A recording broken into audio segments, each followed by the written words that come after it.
এই আজকে আমার বাবার নামে ফলস এলিগেশনটা উঠছে, এর লাগে আজকে আমি মিডিয়ার সামনে ব্যস্ত হয়েছি। এটা আমি পারতাম না, আমি কেমনে বুঝাইতাম। কত হয়েছে কি, আজ আমার বাবা এরকম কোনো কিছু করছে না, ফলস এলিগেশনটা উঠছে। বাবা দশমীর দিন রাত্রে আমরা ক্লাবে, সুইমিং ক্লাবে 6টার থেকে রাতের 1:30 অব্দি আসলো।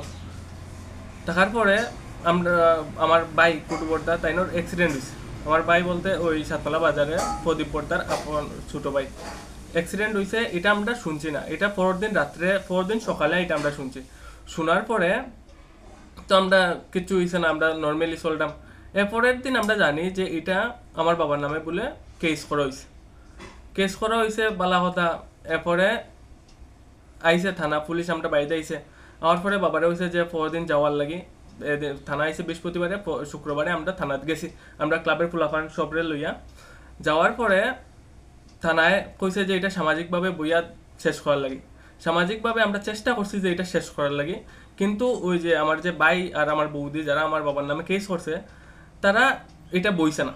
এটা না বইয়া তারা কিছু কথাবার্তা কইছে না, তারা আমরা কিছু জানাইছে না। আমরা মই মুরব্বীর কাছে গেছিলাম, তারা পঞ্চায়েতের, তারাও কিছু মানে পাত্তা দেন না আমরারে। মানে আমরারে পাত্তা না দিয়ে আমরা কিতা করতাম, আমরা আমরা ক্লাবের প্রেসিডেন্ট সেক্রেটারি, এরপর এলাকাবাসীরে লইয়া আমরা এখানে বইছি ক্লাবে। এমডিসি যেটুকু আসলে আমরা বইছি। বয়ানের পরে এটা আমরারে থানা, তারা লিখিতভাবে তারা একটা দিয়েছে, তারা সায় সাক্ষী এখানেও দেখতে পারবো আপনারা। এটা চৌঙ্গি ক্লাবে থেকে লেখা হয়েছে। এটা তারা সায় সাক্ষী হিসাবে এমডিসি যেটুর শিলসই আছে, সায় সাক্ষী সবটা দিয়েছে। দেওয়ার পরে এটা লইয়া থানা যাওয়া হয়েছে। তারা যেমন এটা রাখতে রাজি হয় না, যেমন তারা অন্য এরকম করে আর মানে আর কিছু হওয়ার নাই আমার। এটা যাতে তদন্ত যাতে সঠিকভাবে বিচারক, যে আসামি, যদি আমার বাবা তারা যদি কইয়া থাকুন, মারিয়া থাকুন, বা যেও মারিয়া থাকুক, যদি ওই যদি আমার বাবা তারা দোষী, তাইলে নেন দড়িয়ে আপনারা।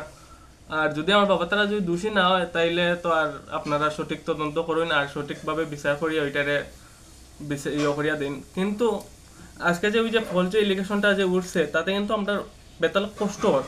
রাস্তাঘাটে চলতেও আমরা বেতালা কষ্ট করে চলতাম। মানুষে কয় এই তোমার বাবাই সাইন দিয়ে মাথা ফাটাইছে, আর একজনের পেটের মধ্যে শ্বাস হয়ে গেছে। মানে একদম মিশামিশি কথা, মানুষ বাজারও যাইতে পারি না আমরা, লজ্জা লাগে এখন। এটার লাগি যাতে সঠিকভাবে বিচারক আর প্রশাসনটা কইরাম, যাতে এটা সঠিকভাবে তদন্ত করিয়া যদি আসামি যে হোক, আমার বাবা হোক, আমার ভাই হোক, যেসা আসামি হোক, যাতে তারা যদি আসামি হইয়া থাকে সঠিকভাবে, তাহলে তারা দরিয়া নেন, আমার কোনো আপত্তি নাই। আর যদি তারা যদি না হইয়া থাকে, তাইলে এটা প্রশাসনকে আমি দায়িত্ব দিলাম যে আপনারা দেখিয়েন এটা ফলস ইলিগেশনের বিষয়টা। ঠিক আছে, নমস্কার।